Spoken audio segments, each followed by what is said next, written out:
Hey, crazy people out there. What's been going on? I know it's been a while. A lot's been going on, really. So, still unpacking. You saw the last video. I've got a little witchy room set up. I haven't been in there much. A lot of that has to do with an issue that's not talked about enough. And my mental health has been pretty shit. It has been for the last 2 years. It's getting better, I must admit. It's getting better. Being back up here has done wonders. Now it's just, like the little bits and pieces of motivation, communication, and reconnecting, which is, I was sitting here and I'm like, I just need to do it. If I schedule and pre-record, I usually don't do it, so I need to do these lives. So, which means then, you get a lot of ums from me because I hate the camera. I really do. I have also been going through the change of life. Yes, I'm now early menopausal. Yay me! So with that, obviously the emotional roller coaster probably has, with the hormone change, has probably had a lot to do with my mental health. So, like it goes up and down, and it's, all over the place, really. And the hot flushes, I can tell you, like, I reckon I would sweat in a freezer, literally. I'm living, like, I'm living with a fan on me constantly because it just, I have a shower, I have a cold shower, I get out within 5 minutes, I feel like I've sweated for 5 days in a row. It's horrible, horrible feeling. And I don't want to do that HRT stuff. So I'm trying to work out ways of my own to do this. So, like I'm trying to get my mind active. I have, I volunteer 1 day a week at a not-for-profit organisation in the community, which is fun, but that's only like, 4 or 5 hours 1 day a week. I, am doing my family tree stuff, and Ancestry have updated their ethnicities. Yay! Although I'm really sad because I've lost my Silk Road now. Am I still a Silk Road baby? Who knows? I didn't get it tattooed on me, so I'm right. I have lost my Iberian Peninsula. That was a huge 16%. So, and I always wondered, where did that come from? So the new ethnicity actually makes a lot of sense. It shows that hang on, let me have a quick look here. I will have a look. But I know that my Scandinavia has dropped from 36% down to 3%, and it's now specifically Norway, which, it does make sense.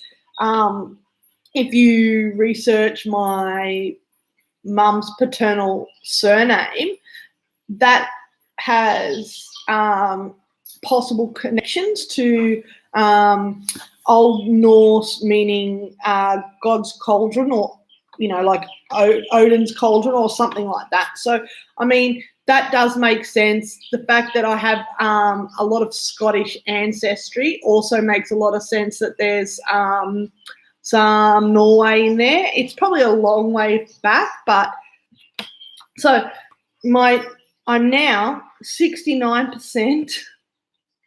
Ready? Okay, yes, I got it. 69% England, Wales, and northwestern Europe. So they have changed a lot of the way they've grouped things. So previously I had 4% Europe West. So they've encompassed England, some of Scotland, Wales, and France into the Europe West region. So that was interesting. The reference sample size has increased. It's because doing your DNA is such a trend. It's a fashion trend today.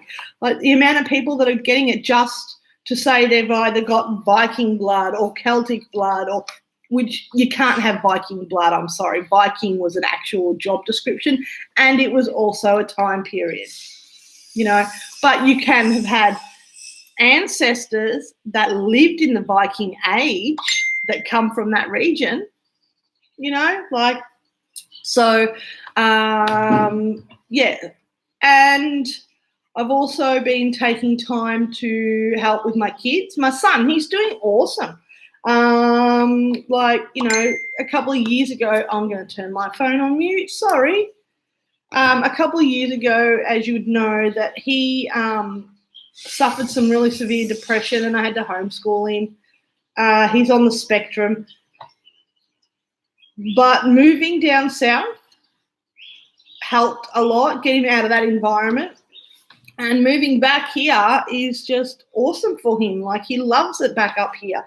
Sorry, I reckon it must be one of my symptoms of menopause, but I'm constantly getting really, really sweaty up here all the time and really itchy just down here. I know it's spring and it could possibly be hay fever, but it's the fact that it's right on that eye line.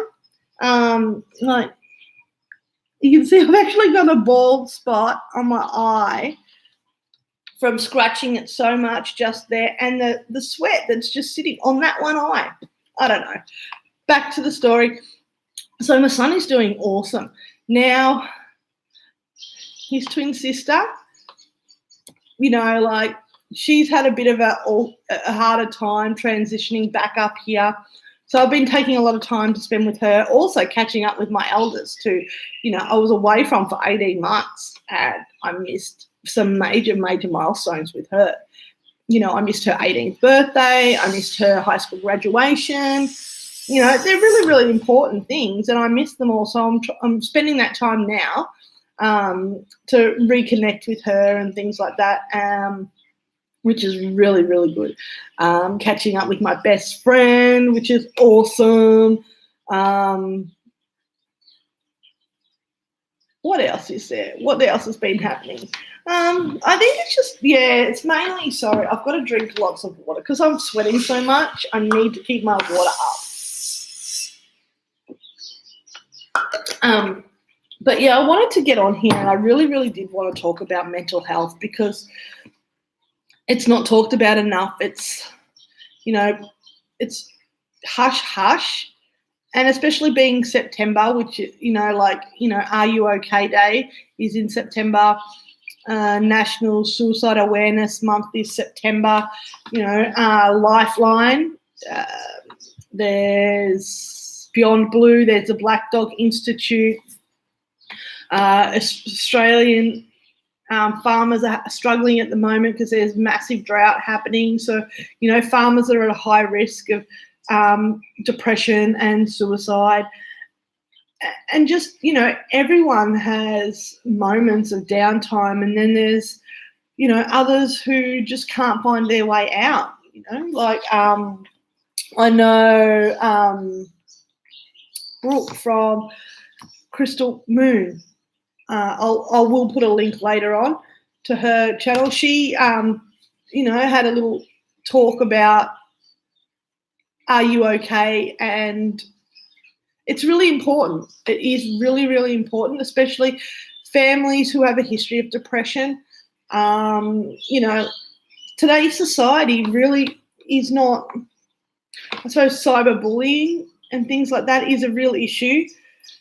I know Avalon from Avalon's Apothecary is doing an aesthetic experiment at the moment, and she posted a video and then a run-up video to that, and some of the comments were just disgusting. Like, don't say nasty things. If you've got nothing nice to say, don't say it at all. You don't know what that other person's, going through at that time.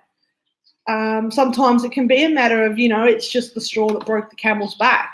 I really, really do encourage people to, ask if someone's okay. If you see someone sitting there that looks sad, just say, oh, hey, how are you going? You don't have to hang around and, have a really huge conversation with them. Just acknowledge their existence. That's, a big, big thing. Each person deals with their downtime differently. I know I like to have complete solitude. I like to just not have anyone near me at all and just be in my own little shell to get myself out of it. That doesn't work for everyone. Other people need to be contacted. Most people with depression don't reach out. And it's because of, I know with me, I don't, because I don't want to burden people with what I'm going through. And that's a big thing. I know it's not a burden if I needed to talk to one of my friends because, they love me. They're my friends. That's what friends do. But when you're in one of those downtimes, you do feel like if I speak to someone, I'm just going to burden them with my problems and they've got their own problems, and then it spirals and spirals and spirals. So, like anyone out there, ask for help. Ask your friends, are they okay? It's simple, even if it's just like, hey, what's going on? That's all it is, smile. Smile at someone. That can make a huge difference when you're walking past someone in the street. Just smile. That could be the one thing that makes them go, oh, I'm not invisible. I'm not nothing, etc., etc. Just little things can be really, really, really important. And in today's society, there are so many people who feel that they need to be nasty to others and bring others down. It's disgusting, especially in social media. If you don't like what someone said, just scroll past. You don't need to sit there and comment and go, blah, blah, blah, blah. Why? Like, what's the point? Is it for your own satisfaction? That's a bit narcissistic, isn't it?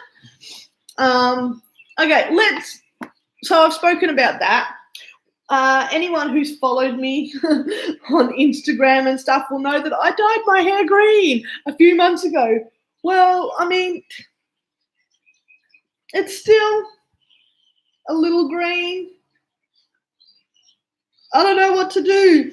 Like, I did try and dye it brown, my regrowth. There's still no grey hairs. How can I be a crone and menopausal with no grey hair? Please, I'm feeling a bit miffed at the moment because I don't look like I'm menopausal. Anyway, so I need to decide what I'm going to do with my hair, but the thing is, I have been applying for jobs, so I know green hair is not going to cut a lot of these jobs. They're going to just go, nah, sorry. So I don't know whether to strip my hair and then just re-dye it, because you can see, there's still so much green in there. I don't know. Honestly, I really don't know what to do with it. I can just go back over it, I suppose.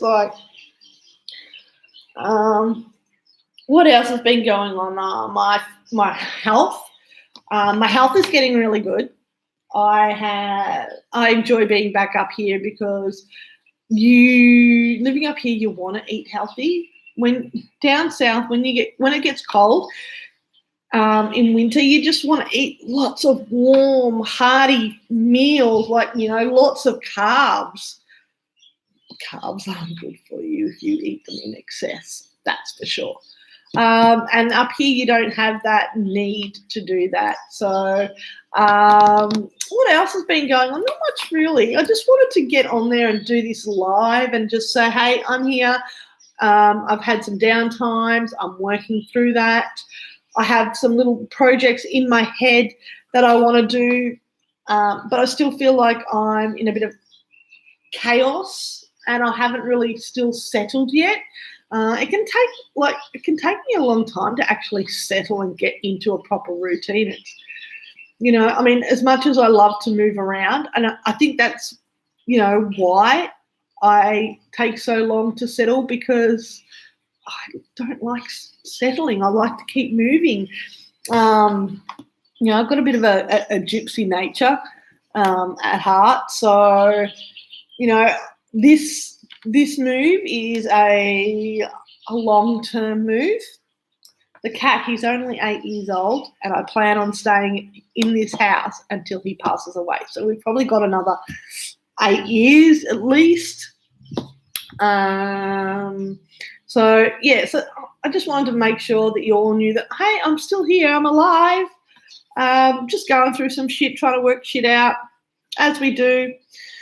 I haven't really bought any new books because I've been broke. The only things I've been really buying for my practice is just little bits and pieces for a few projects. Bought some big round wood, the MDF discs, because I want to actually create 2 new altar discs for myself. And so I've got some thoughts in my head of what I want to do for those. So I've been doing that, and mainly just doing a lot of work on my family tree. I want to find my nanny's dad. And when all you've got is George, possibly an American sailor, and a rough time period of when he might have been born, it's really, really hard. I found a cousin over in England that's second cousin once removed. So that was pretty awesome. Hey, Susie. Not that I expect her to watch any of this, but anyway. What else has been happening? Not a lot, really. I think pretty much that's about it. Life. Oh, bought an aloe vera plant, bought a tomato plant, a mint plant, and some beetroot plants. Got to get them planted. But the house I'm living in is going to have renovations, so I'm not quite sure where I'm going to put my garden yet. So I think I'm going to do a potted garden. That way then I can just move it around until the extensions are put on the place and I can allocate a proper permanent area for a garden. So I think that's pretty much all I need to tell you. If there's something that you really want me to chat about, let me know, because I will, if people really want my opinion, advice, which is crazy, but I'm willing to do it. I'm in the Australian Witchcraft Book Club group on Facebook at the moment doing a book. We're doing Wicca, the Solitary Practitioner by Scott Cunningham. I'm not a Wicca, but do you know what? I want to get back into reading again, because I stopped doing that as well. I've really just run away from everything. So that's a way of getting back into it. And I'm hoping that maybe I can suggest to the book club in one of the months that we read something, Heathen. Yeah, that'd be awesome, so I think I've been rambling for nearly 20 minutes. I'm going to hop off. I am going to make myself another cup of tea in my cup that my son bought me years ago for Mother's Day. And I'm going to probably do some more genealogy. Yeah. I am still on Facebook. Haven't been in there very often lately. I'm trying to disconnect from that a little bit. Just Instagram. I'm still on Instagram. I'm in Amino, in a few of the Aminos that are around. So look for me in there. You'll find me in the Vulva Amino, the Norse Amino, a couple of the Witch Aminos. So I'm over there. And I'm here on YouTube. I'm watching you. And, I'd love to see some more from other heathen and Norse witches that are out there that have been taking a bit of a hiatus, like I really miss some of those awesome ladies. And I can't wait for them to get back if they do. Coco, I miss your videos. But yeah, I might just leave it for now and get on with the rest of my day. It's a beautiful, nice, windy day. I might do some more washing and hang it out, get it out on the line, do that, that motherly job that mothers get stuck doing all the time. So, yeah, I will leave it here, rambling for 20 minutes. Remember, are you okay? If not, ask for help. Ring Lifeline, Beyond Blue, Black Dog Institute. Not sure what some of the international ones are called. And if you think it is a real serious situation that you can't stop, ring 000 in Australia. I think it's 911 in America. Is it 999 in the UK? I think, I'm not sure. But ring, emergency if you are to the point where you think you're going to attempt suicide. Please, call someone, emergency, Lifeline or something, please, because you are worth it. You are here and we need you here. And it's hard, but there's always a light at the end. You just need to find the switch to turn that on. So, all right, my crazies, I will chat to you later. Bye.